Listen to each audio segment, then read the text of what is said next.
everyone. I'm Lorraine, and I work at Microsoft. And I've been lucky enough to work on Microsoft HoloLens and mixed reality for about the past 5 years. And I'm really excited to be here today for a lot of reasons. But one of them is that these people in the room, you are the people who see where computing is going. And I would hazard a guess that you are just as excited as I am about what we're going to see and what's going to be possible for people. And when I first tried HoloLens, it was very early in its infancy, and years before we announced it, much less started shipping it. And I'll never forget that moment where I first tried it, because we're an experiences-led group. So we make all of our decisions about trade-offs and hardware and software and what are we going to prioritize based on experiences. And the reason we do that is it helps us understand what's going to matter for people. And so we have lots of demos and prototypes that we do to make those decisions. And so I tried one of those demos, and it happened to be a demo of an aquarium. And I was standing in the room, and I put on this early prototype. And the first thing that happened is this fish swam by me. And in that moment, I was in. And I was in not because I was transported to the ocean. I didn't feel like I was in the ocean. I was in because I was in that room, the room I was familiar with. And there's the couch that I had just been sitting on. And there's my coffee, and it was steaming. And there were fish swimming around in this room. And they were bouncing off the couch and turning around. And there were bubbles coming out of their mouths that were popping on the ceiling. And that's what hooked me. And that's what gave me a sense of where computing is going and what we would be able to do when we bring digital reality and physical reality together. And that's what got me really excited. And so today, I'm going to talk about Microsoft's vision for mixed reality, and I'm going to talk about how important we believe 3D content is to that vision and why we're tying all these things together. And I actually chose this picture you see on the slide to make a different point. So I think that the future of mixed reality computing, it's about the big things like holographic computing and the spectrum of mixed reality and cloud computing and intelligence and all these different things. But it's also about the little things. It's about tying all these little things together and giving all of us the ability to be part of it, giving everyone the ability to create something that participates in this mixed reality future. And this picture is from Microsoft's Build conference a couple weeks ago. And I just stopped by our booth, and you can try this yourself later at the booth. I made this little fox. I made it in Paint 3D, just made a little 3D character. And obviously, the color of the eyes, something went wrong. I went a little sideways on that one. But then I could take that character, and I could view it in mixed reality. And then I put on some antlers, as you can see in the picture. And I went over to this little forest nook that was conveniently sitting there. And a colleague of mine picked up just a Windows 10 tablet and placed my little friend right beside me and took a picture. And then I went over and looked at this little creation I'd made sitting beside me, and I picked up a pen, and I wrote on it, and then I shared it to Facebook. And the point there is it's all these little things. It's being able to make my own thing and place it in the real world. It's being able to layer physical and digital reality and write on it and share it with my friends. I'm participating, and we're really focused on this broad spectrum of creation and participation and the big things as well. So let's get started. Now, first, who's seen a slide like this that claims that this is the next major evolution in computing? Have you seen slides like this before? Great. OK, I agree. The point I want to make here is not just that it's the next major step change in computing, but also that it's sort of like a gathering up of all of the previous step changes. So PCs, personal computing, check. Yes, this is the next major evolution in personal computing. But it's a step change because, guess what? The computer's now looking from your point of view. And that is new. The computer sees the world from your point of view, and you direct where it looks and what it takes in. And then the mobility of experience enabled by mobile phones and by smartphones, check, mobility of experience. But this time, you can bring all of your digital content into the real world. That's a huge expansion of abilities and abilities that it's going to enable. And then touchscreens and natural interactions like that made another step change in computing, check. But even more natural, we're enabling gestures and natural interactions. We're enabling gaze as an input method. And if you just think about that, all of us, seconds from when we were born, knew how to look at things that interested us. And so as we demand that computing and technology understand our most human inputs, like moving our hands and looking at what interests us, the culmination of all these major changes, this is a step change in computing unlike any we've seen before. And it enables really more personal computing in a very, very profound way. Because what we're changing from is humans needing to learn how to use technology to technology needing to understand what we want to do. What we want to do right now, what we might want to do next, where we want to look, where we need things that are important to us. And that's a meaningful, and I believe permanent change in computing that mixed reality is going to bring. And HoloLens and mixed reality and 3D content, we believe that these are at the center of this sea change, and we're investing across all of our company really to enable this future of computing. So when I talk about mixed reality, I like to start by saying, okay, we understand what physical reality is. Physical reality is the real world. It's the stage, and it's all of you, real people. Physical reality is made out of atoms, and things in physical reality follow the laws of physics. And then there's digital reality. Digital reality, everything is made out of bits, and the laws are governed by software logic. And there are amazing things you can do with both of them. But even more amazing when you combine them to create mixed reality, where you can bring the best of both of these worlds together. You can bring the dynamism and the endless possibilities of software together with the human understanding and our emotional connection to the real world and real people. And we really see mixed reality as a spectrum. Now, on the spectrum of mixed reality, on one side, on your left over here, is physical reality. And then all the way over on the right is digital reality. And over there on the left, that's where you have experiences now that we call AR, where you layer some digital overlay onto the physical world. And all the way over on the right is where you have experiences now that we see as virtual reality, where you're completely immersed in this digital world. And at Microsoft, we're really committed to offering abilities and devices and software across the full spectrum of mixed reality. And that includes, if you start from the left over here, devices like Microsoft HoloLens, which is a fully untethered, see-through holographic device that enables you to bring digital content into your real world. And then, over to your right, you see we're going to be shipping this fall Windows mixed reality devices with our OEM partners. And these will be really immersive devices that give you more of that feeling of immersion like you might be used to with VR. And they enable experiences across the full mixed reality spectrum. And then we've also announced that we're bringing mixed reality features to Windows 10 PCs.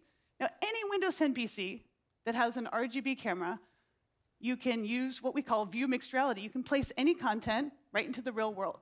And this is going to unlock a lot of both consumer, playful, and commercial work-oriented scenarios. And we want to make sure that the hundreds of millions of people who have computers but don't have access yet to devices like HoloLens or like Windows mixed reality devices can start to explore and experiment with these mixed reality experiences. And the two fundamental things that are true about all of Windows mixed reality is, number one, they require an understanding of the real world, a level of environmental understanding. All of them do, all the way from the very right to the very left of the spectrum. And the other thing that's true about them is that they can enable any mixture of physical and digital people, places, and things. And there's going to be so many examples of that on this full spectrum. Let me show you a visual. So here you have a scene that is in no way mixed reality.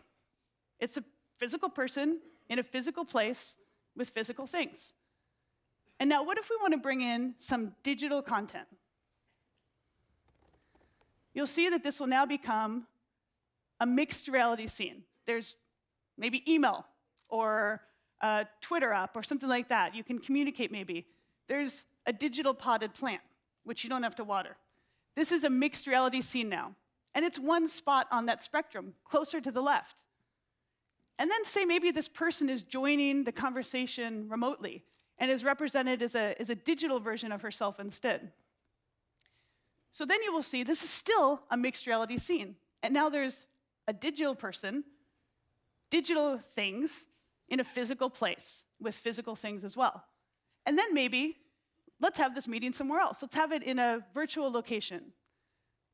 So then we go further on the spectrum towards the right side of that spectrum, where you have digital location, digital place, digital person, digital things, but you also have, and you can see represented by that mesh, you have an understanding of the real world you're in, which can enable experiences that you wouldn't be able to do if you didn't have that real world understanding.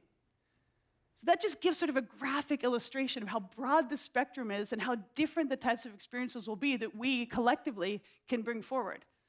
Now, I firmly believe that mixed reality computing will be ubiquitous in less than 10 years. Firmly believe this. And that means all of the places where computing enables people to do things and to achieve things and companies to do and achieve things, all of those places, that's where mixed reality will play and be pervasive in less than 10 years. And this means that work and that play and that creation, that the internet, that all of these things will exist in our real world, which dramatically changes how we do all of those things. And it's a huge opportunity for everyone in this room to create that future. So let me walk you through the building blocks that we're committed to at Microsoft to enable this ubiquitous mixed reality computing future. So we start with enabling creativity. Like I was talking about with the picture I put on the front, we really believe that everyone needs to participate in this future of mixed reality computing. And to do that, people need to have tools and they need to have skills to be creative. They need to feel like they have the right and the ability to participate and to create part of mixed reality computing.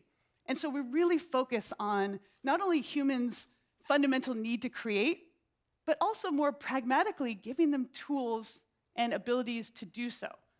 And we've started with 3D, with giving people the ability to create 3D content that will then become part of this computing landscape. So what we did was we updated the beloved Paint app that hundreds of millions of people use every day, and we updated it to Paint 3D. And that means it's a really simple way for people to get started creating in 3D. And then we've also released a community site called remix3d.com. And that's where people can go and create, remix each other's creations, share, and then they can also take those creations and put them in the real world, make them part of mixed reality computing. And the ability to create and participate in 3D content, this is a fundamental building block of a mixed reality future for everyone. And then we're also investing in specialized content as well. This is our mixed reality capture stage, and these are just a bunch of different examples of the types of characters and people we've captured in this stage. This is a 360-degree stage, and there are 106 cameras, IR cameras and RGB cameras, simultaneously capturing the footage. The llama was a hit. That's 10 gigabytes per second of raw data, which we then process and then render, and then you can just use these in any experiences in HoloLens or in other mixed reality devices as video holograms effectively. So that's an example of specialized content that can be used for fan engagement, for entertainment, for corporate training, for all sorts of different things. So all the way from content accessible to anyone that people can make themselves on their own computer, all the way to highly specialized content like that. That's a building block. Another building block to enable all of this and the mobility of all these experiences is the intelligent cloud. And I could do another couple hours just on what we believe at Microsoft about enabling the cloud, but it is a critical component to enable the mobility of all of these experiences that are going to be mandatory for a mixed reality computing future. And then, of course, another critical building block are devices.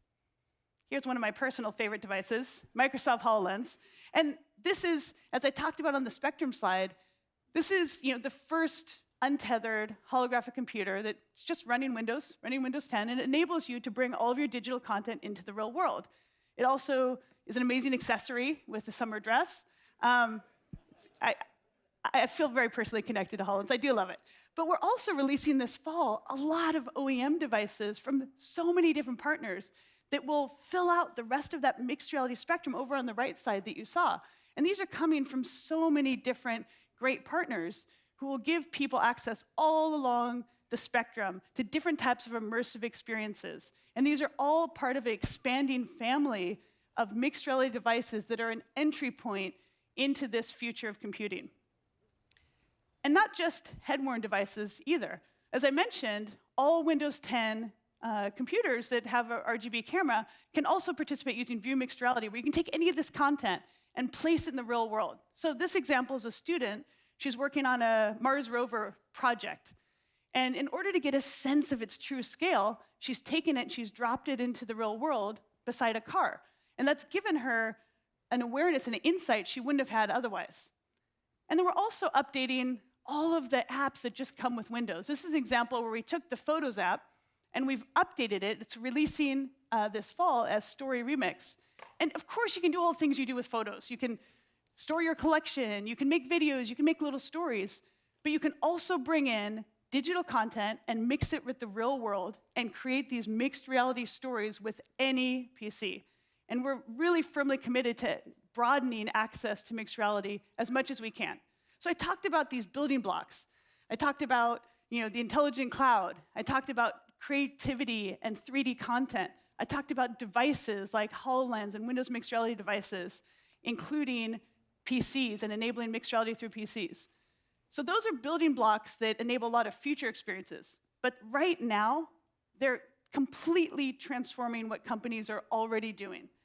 And I'm going to go through a few examples of that.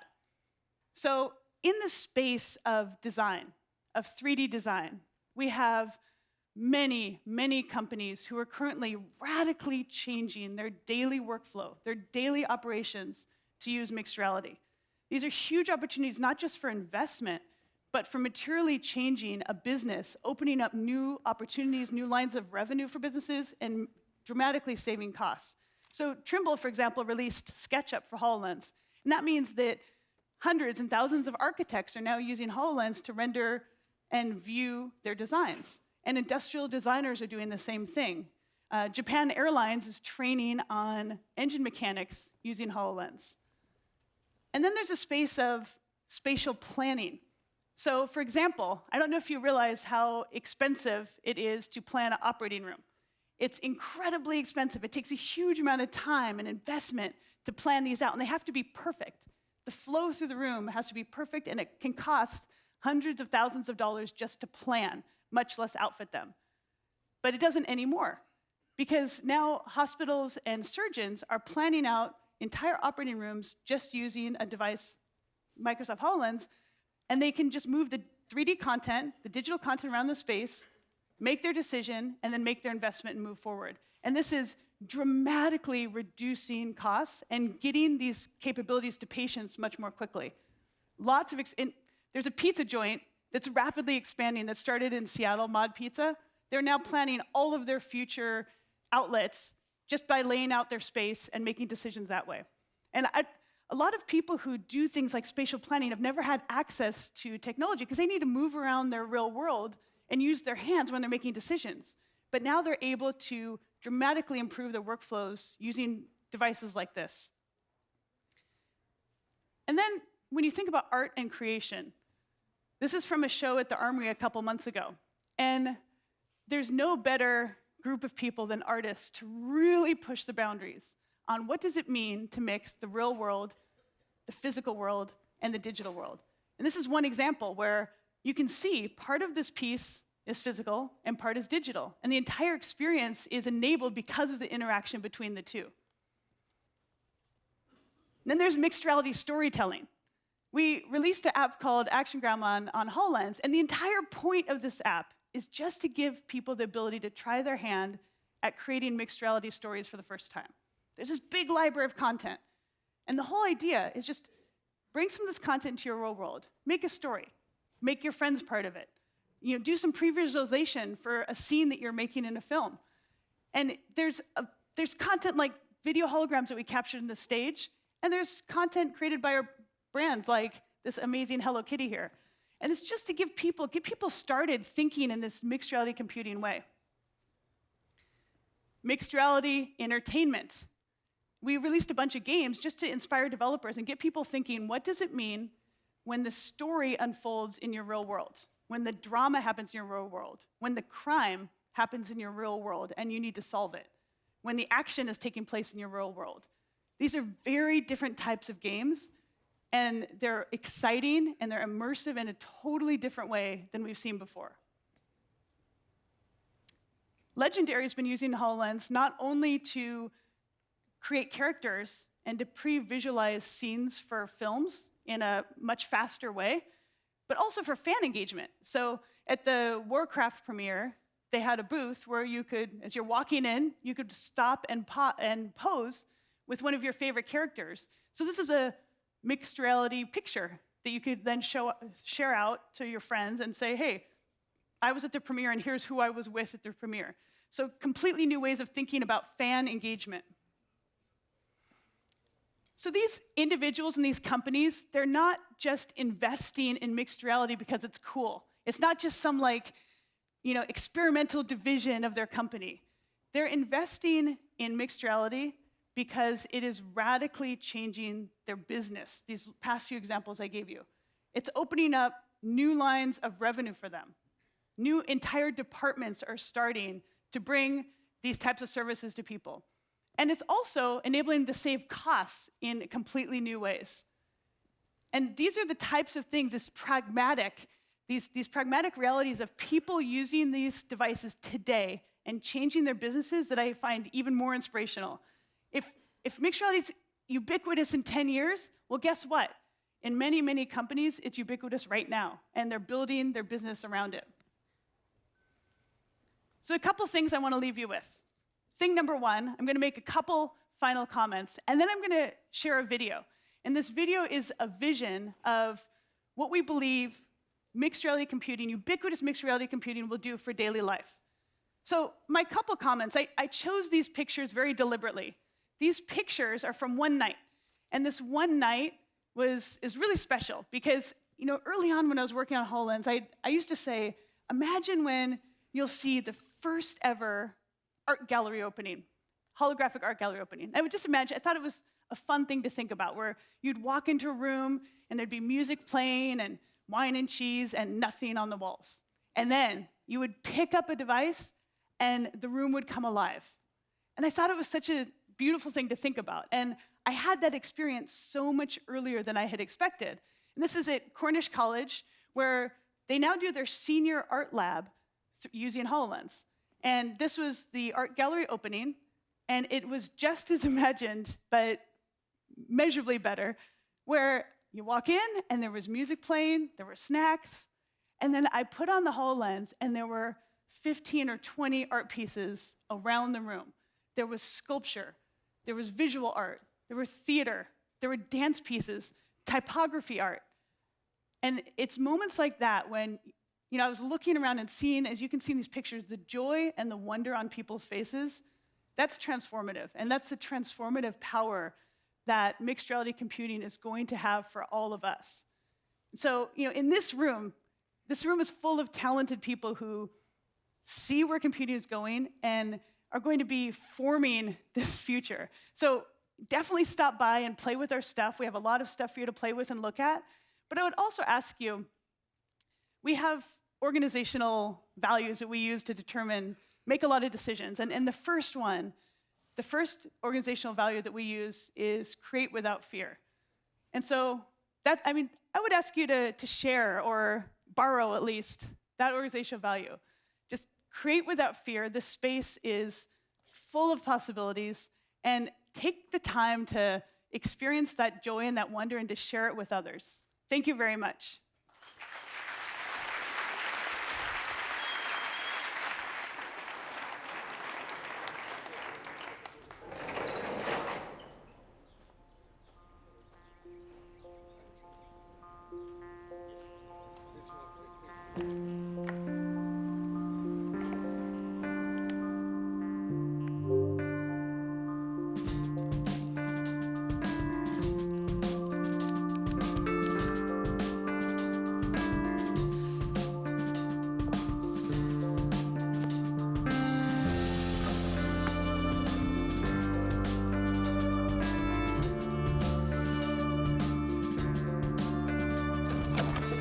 Sorry, Penny. This may be a bad time, but the client is on an earlier flight. We're so not ready. Should we start to panic? Not yet. Just bring the team in, please.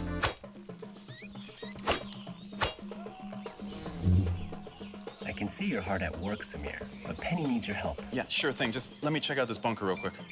Samir, the plan is on. As per usual, your sense of timing is just awesome. カイさん、ペニーが呼んでいますけど。今すぐ行くって伝えて。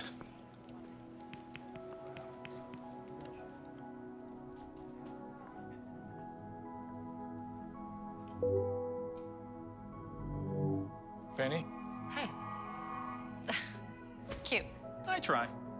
So, how it's coming? It's not. This is the flagship store. It's gotta be unforgettable. Yeah. Not exactly blowing my hair back. Yeah, the space is driving me nuts. All right. How about a change of scenery? Welcome to Think Club.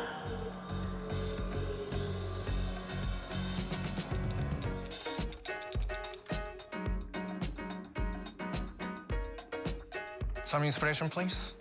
Namaste. Wait. Inspiration comes from the most unfamiliar places. I meet you, you are now me. Information sent, now lay down your heart of aces. What will be, will just be. Check a little here and I will fall back to the place where we went slow.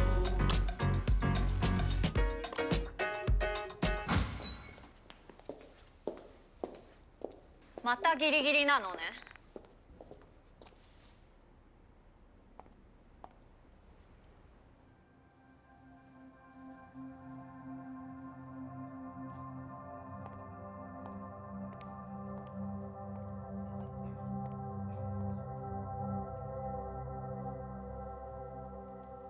Impressive. That went well.